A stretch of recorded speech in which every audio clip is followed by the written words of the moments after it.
KGF 2 में बहुत सारा खामियां था, लेकिन उन खामियों को नज़रअंदाज करके बहुत सारे यूट्यूबर इस मूवी को मास्टरपीस बता रहे हैं। ऐसा नहीं है, इस मूवी में भी बहुत सारा खामियां था, बहुत सारा इलॉजिकल सीन था। मैं कुछ एग्जांपल आपको देना चाहूँगा। एक सीन की हम बात करते हैं। एक सीन में इस मूवी का हीरोइन बोलती है मुझे गर्मी लग रही है और क्योंकि पंखा खराब हो गया है इसीलिए एक दासी को वो बोलती है जा हाथ वाला पंखा ले आ। इस बात को रॉकी भाई सुन के एक हेलीकॉप्टर हीरोइन के ऊपर छोड़ देते हैं और हेलीकॉप्टर हीरोइन के ऊपर गूंजने लगता है और हेलीकॉप्टर से हीरोइन को हवा मिल जाती है। मतलब कमाल है। ये सीन देख के हेलीकॉप्टर भी रोलेगा और बोलेगा मुझे किस काम के लिए यूज कर रहे हो यार। उसके बाद और एक सीन की बात करते हैं। एक सीन में रॉकी दुबई चला जाता है और दुबई से हजारों बंदूकें खरीद के ले आता है और उन हजारों बंदूकों से संजय दत्त के ऊपर वो फायर कर देता है। लेकिन हजारों बंदूकों से भी फायर करने के बाद संजय दत्त को सिर्फ 2-3 गोलियां लगता है।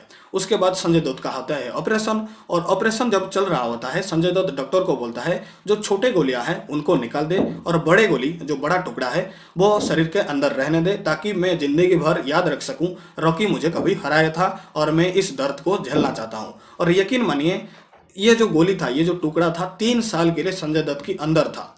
और ये सीन को देख के गोली भी रो लेगा भाई मैं एक आदमी का शरीर में घुस गया और 3 साल के लिए रहा लेकिन वो आदमी नहीं मरा।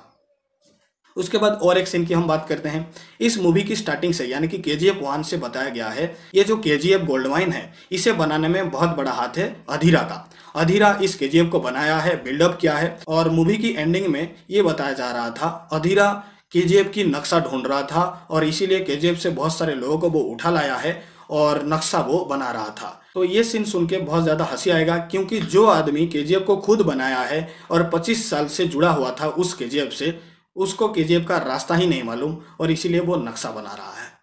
उसके बाद और एक सीन की हम बात करते हैं।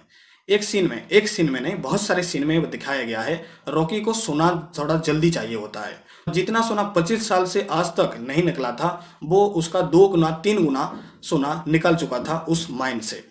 तो उन सारे सोना का वो करेगा क्या, तो ये आप सोचते रह जाएंगे। लेकिन क्लाइमेक्स में रॉकी सारे सोना को लेकर समंदर में डूब जाता है। तो सोना को ये सीन देख के रोना आ जाएगा, बोलेगा मुझे अगर समंदर में ही डुबाना था तो माइनिंग से मुझे क्यों निकाला। तो ये सारी बातें सुन के आपको भी समझ में आ गया होगा इस मूवी में बहुत सारा खामियां हैं और बहुत सारा इलॉजिकल सीन भी है और ये कोई मास्टरपीस मूवी नहीं है। हाँ, KGF 1 से थोड़ा बेहतर है और KGF 1 का ये परफेक्ट एंडिंग मूवी है। Thank you.